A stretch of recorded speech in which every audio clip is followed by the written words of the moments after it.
നമസ്കാരം, മലയാളി വാർത്തയിലേക്ക് സ്വാഗതം. പാമ്പുകളുടെ ശല്യം കാരണം പുറത്തിറങ്ങാൻ പേടിക്കുന്ന അവസ്ഥയിലേക്ക് കേരളം ഇപ്പോൾ മാറിയിരിക്കുകയാണ്. ഇന്നലെ മാത്രം 20 ഇടങ്ങളിലാണ് പാമ്പുകളെ കണ്ടെത്തിയത്. 15 വയസ്സുകാരന് പറമ്പിലേക്ക് ഇറങ്ങിയ ഫുട്ബോൾ പന്ത് പറമ്പിലേക്ക് പോയതിനെ തുടർന്ന് അതെടുക്കാൻ പോയ 15 വയസ്സുകാരന് തിരുവനന്തപുരത്ത് പാമ്പ് കടിയേറ്റ് മെഡിക്കൽ കോളേജ് ആശുപത്രിയിൽ പ്രവേശിപ്പിച്ചിരുന്നു.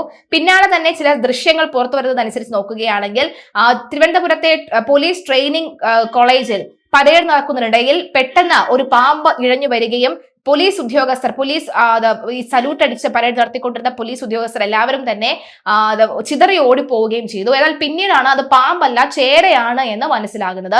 ചൂടാണ് ഇതിനൊക്കെ തന്നെ പ്രധാന കാരണമെന്ന് പറഞ്ഞെങ്കിലും വാവാ സുരേഷ് അടക്കമുള്ളവർ പറയുന്നുണ്ട്, ശ്രദ്ധിക്കുക, ഇത്തരത്തിൽ അതിഥികൾ വരാനുള്ള സമയമായിട്ടുണ്ട് എന്ന് പറയുന്നുണ്ട്. ഒപ്പം അതുപോലെ തന്നെ ഈ അടുക്കി പറക്കി വെച്ചിരുന്ന സ്ഥലങ്ങളൊക്കെ തന്നെ നിങ്ങളൊന്ന് ശ്രദ്ധിക്കുക എന്നൊക്കെ പറയുന്നുണ്ട്.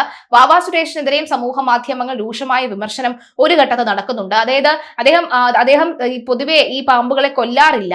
അദ്ദേഹം ഈ പാമ്പുകളെ പിടിച്ച് മറ്റൊരിടത്തേക്ക് ആക്കാറാണ് പതിവ്. പാമ്പുകൾ ഇഴഞ്ഞ് മറ്റിടങ്ങളിലേക്ക് വരികയല്ലേ അപ്പോൾ ചെയ്യുന്നത് എന്നാണ് വിമർശനം, അദ്ദേഹം നേരിട്ടുകൊണ്ടിരിക്കുന്ന വിമർശനം എന്ന് പറയുന്നത്. അദ്ദേഹം പറയുന്നത് കൊല്ലാൻ നമുക്ക് അവകാശമില്ല, അതുകൊണ്ട് തന്നെ കൊല്ലരുത് എന്നാണ് അദ്ദേഹം പറയുന്നത്. അതുകൊണ്ട് തന്നെ പക്ഷേ ഇത്രയും ജനങ്ങൾ, അതായത് കൊച്ചുകുട്ടി അടക്കം നിരവധി ആളുകളാണ് ഇപ്പോൾ തന്നെ ഈ മാസം തന്നെ 8ഓളം കേസുകളാണ് റിപ്പോർട്ട് ചെയ്യപ്പെട്ടിരിക്കുന്നത്. പാമ്പ് കടിയേറ്റ് മരണപ്പെട്ട റിപ്പോർട്ടുകൾ. കഴിഞ്ഞ ദിവസം കട്ടിലിനടിയിൽ 5ഓളം പാമ്പുകളെ കണ്ടെത്തുന്ന സാഹചര്യം ഉണ്ടായിരുന്നു. തലനാൾ രക്ഷപ്പെട്ടത്. മറ്റൊരിടത്ത് വണ്ടി ഒതുക്കി വെച്ചിരുന്ന ഇടത്തേക്ക് പാമ്പ് കയറി വന്ന പാമ്പ് അതിനകത്ത് ഇരിക്കുന്ന ഒരു സാഹചര്യം ഉണ്ടായിരുന്നു. മറ്റൊരിടത്ത് ഈ പറഞ്ഞ പോലെ തന്നെ നടന്നു പൊയ്ക്കൊണ്ടിരുന്ന ഇടത്തേക്ക് പാമ്പ് വന്ന് കൊത്തുന്ന ഒരു സാഹചര്യം ഉണ്ടായിരുന്നു. ബാത്റൂമിൽ ശുചിമുറിക്കകത്ത് പാമ്പിനെ കണ്ട് പേടിച്ചോടുന്ന ദൃശ്യങ്ങളടക്കമുള്ളവായിരുന്നു. അങ്ങനെ നിരവധി അനവധി പാമ്പുമായി ബന്ധപ്പെട്ട വാർത്തകൾ തന്നെയാണ് ഇപ്പോൾ ഏറ്റവും കൂടുതൽ വരുന്നത്.